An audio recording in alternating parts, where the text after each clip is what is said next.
Have you ever found yourself reading the same page of a textbook over and over again, but nothing actually sticks? Or maybe the opposite, you put on a podcast or a lecture recording and somehow end up more confused than before. It makes you wonder which is actually better for learning, reading or listening.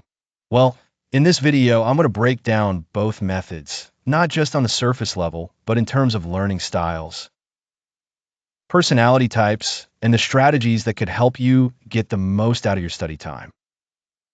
Let's start with reading.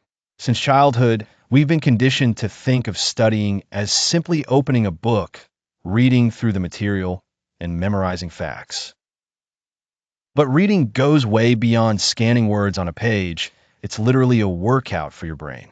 Every time you read, your brain is decoding symbols, interpreting meaning, analyzing sentence structures, and asking itself, wait, what does this actually mean? One of the biggest strengths of reading is control. When you read, you set the pace. Feeling tired? You can slow down. Already familiar with a section? You can skim or skip it. Stuck on a paragraph? You can reread it as many times as you need. Compare that to an audio lecture or a video, where rewinding can be clunky and you often waste time trying to find the exact part you want. Reading just gives you more flexibility. Another advantage is memory retention. When you read, you're often engaging more actively. You highlight, take notes, underline key points, or scribble thoughts in the margins. That process helps your brain encode the information more deeply, which is why reading often supports long-term recall better than passive listening. For technical subjects like math, chemistry, physics, or even philosophy, reading is almost essential. You need to see the structure, formulas, or diagrams laid out visually to fully grasp them. Plus, reading expands your vocabulary and sharpens your thinking. The more you read, the more you encounter new words, complex sentence structures, and diverse ways of presenting ideas. Over time, this shapes not only your academic performance, but also your writing, speaking, and even problem-solving skills. But let's be real, reading has its downsides too. Not everyone enjoys it. Some people get sleepy the moment they open a book. And reading requires deep focus, which is tough in a world full of notifications and distractions.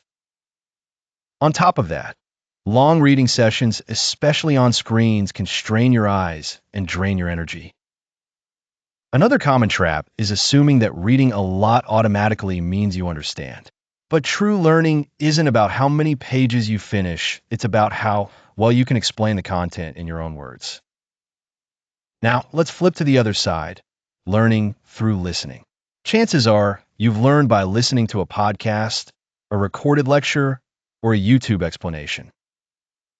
At first glance, it might seem like listening is passive, but it actually engages your brain differently than reading does. The most obvious benefit is flexibility. You can learn while walking, washing dishes, commuting, or even lying down, as long as you don't fall asleep. It's perfect for people who struggle to sit still for long study sessions.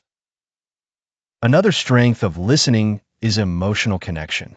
A speaker's tone, emphasis, or enthusiasm can highlight key points and make concepts more memorable. This is why subjects like history, storytelling, psychology, or motivational content often feel more engaging in audio or video format. You're not just hearing facts, you're feeling the energy behind them. Listening also feels more natural to many people. Think about it. Before we ever learned to read, we learned by listening to parents, teachers, and conversations. For auditory learners, spoken explanations often click much faster than silent reading. But here's the challenge. Listening can also be deceivingly easy. Because it feels casual, your focus can wander without you noticing. Ever finished a 20-minute podcast and realized you don't remember a single point? That's passive listening at work. To learn effectively through audio, you still need to be active. Take notes, pause, and repeat tricky parts, or explain the idea to yourself afterward. And just like reading, listening isn't always the best fit for certain subjects. trying to learn equations or programming syntax purely through audio. That's a nightmare. Some concepts simply need to be seen, not just heard. So, which method is better, reading or listening? The honest answer is, it depends. It depends on your learning style and the material you're studying. If you're a visual learner, you'll likely absorb more from reading and note-taking. If you're an auditory learner, explanations, discussions, and podcasts might work better for you.